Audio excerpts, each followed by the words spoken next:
For over a decade, we got to see the Splash Bros, Klay Thompson and Stephen Curry. We've even seen Jordan Poole and Buddy Hield join the Splash family, but this time, it's different. This time, when we call these two guys the Splash Bros, they're quite literally the Splash Bros. Because finally, two of the greatest shooters ever and the greatest shooting brothers ever are going to be on the same team. And I know everyone will look at this as a fun story, seeing Steph and Seth together, but don't think this is just a signing that the Warriors are making because these two are family. This is not Thanasis and Antetokounmpo signing with the Bucks. No disrespect to Thanasis, not only is Seth Curry one of the greatest shooters in NBA history, but last season he led the league in three-point percentage. Yes, better than Steph, better than Klay, better than everyone, shooting 45% from three. And this is who Seth Curry is.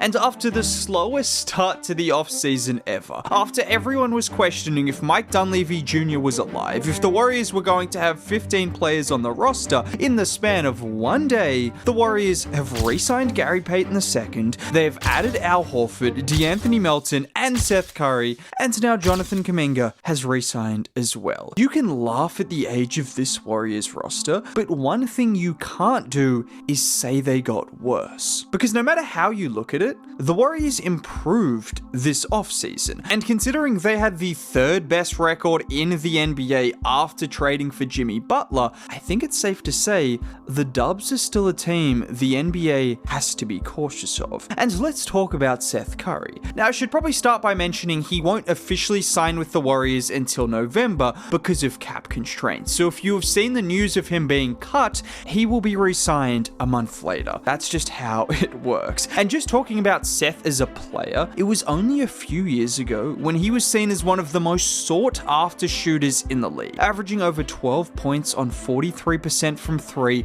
from 2020 to 2023. But after a rough season in 2024, Seth got back to his best as a shooter last year on the Hornets. And you know what I think? If Seth Curry can lead the league in shooting on the Hornets, the mess of a roster and team that was Charlotte last year, and pretty much every year, can you imagine how good he is going to look in a system that is built for him?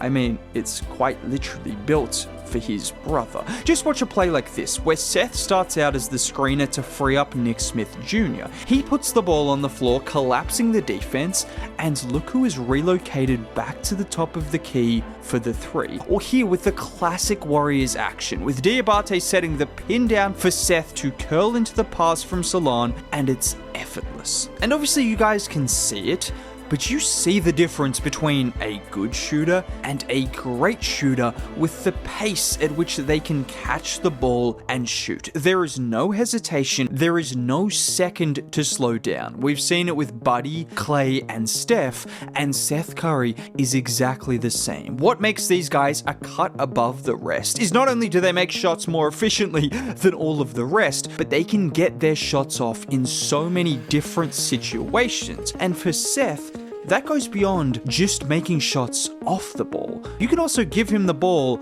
and let him cook. Okay, when I say that, he's not going to take 100 dribbles like Steph, but if he gets a screen set for him, he will pull that trigger. Just look at him here where he gets the screen and Zion is at the three-point line. But Seth doesn't care because he pulls from 5 feet beyond the line and just drills it. Or this time where he's waiting for the Bridges screen. It doesn't come, but he sees Tobias sagging off just for a second and he pulls it. And I think Buddy is the perfect example of why Seth is a great signing. When Buddy got traded to the Warriors for absolutely nothing, people thought he was washed. The Buddy Hield cycle, which was kind of true up until Game 7 of the Rockets series, in which he had the greatest first half you will ever see. But overall, throughout the season, Buddy had a really solid year considering what the Warriors gave up. He averaged 11 points a game, played 82 games, bought into the culture. He wasn't always the most consistent, but you saw what can happen when you put an elite movement shooter in a system system like the Warriors,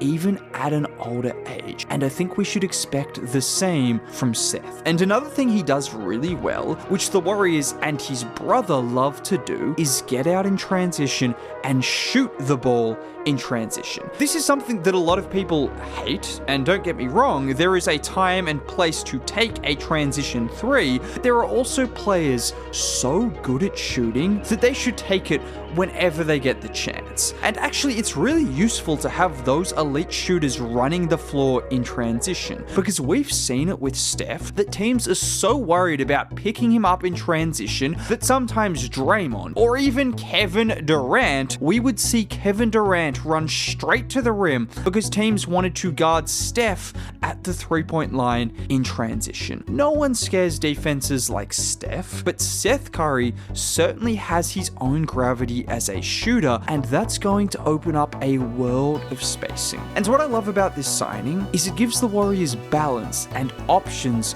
off the bench. It is a long season. Having another presence that you know you can put on the floor, and he has NBA experience, he is one of the greatest shooters ever, he knows where to be, when to be, that is valuable. They might have 100 guards because we know that's just what Steve Kerr loves, but guys like DeAnthony Melton and GP2 are entirely different players to Seth. The defense from those guys versus the shooting from Seth, it is so matchup dependent, and the Warriors now have guys that you can pick depending on which of the starters is still out there. Draymond Green and Jimmy Butler with the shooting of Seth Curry, DeAnthony Melton next to Steph Curry in the backcourt being that point of attack defender. That's what I love to see. And I want to talk a little bit more about DeAnthony Melton, because I talked about him in the previous video I made, but I think he is the most underrated signing the Warriors or almost any team has made so far this offseason. I know he is coming off an ACL injury, but he is 27 years old. He's not 40 years old coming off an ACL injury. He is in the prime of his athletic career, and he signed a minimum contract. And this is someone who I think would be getting paid $10 to $15 million a year if he wasn't coming off an injury-interrupted season. Because if you look at Melton throughout his career, per 36 minutes, he's averaged 2.2 steals and 0.8 blocks. The last full season he played with the Sixers in 2023, he was 8th in the league in deflections. DeAnthony Melton uses that 7-foot wingspan at 6'3" to be an absolute pest in the passing lanes. He is a good point of attack defender. He is one of the better guard defenders in the league when healthy, and it's not just the defense either. He can play make, he can shoot off the bounce, off the catch, he does a lot of everything. Just watch here as Buddy gets caught in the corner.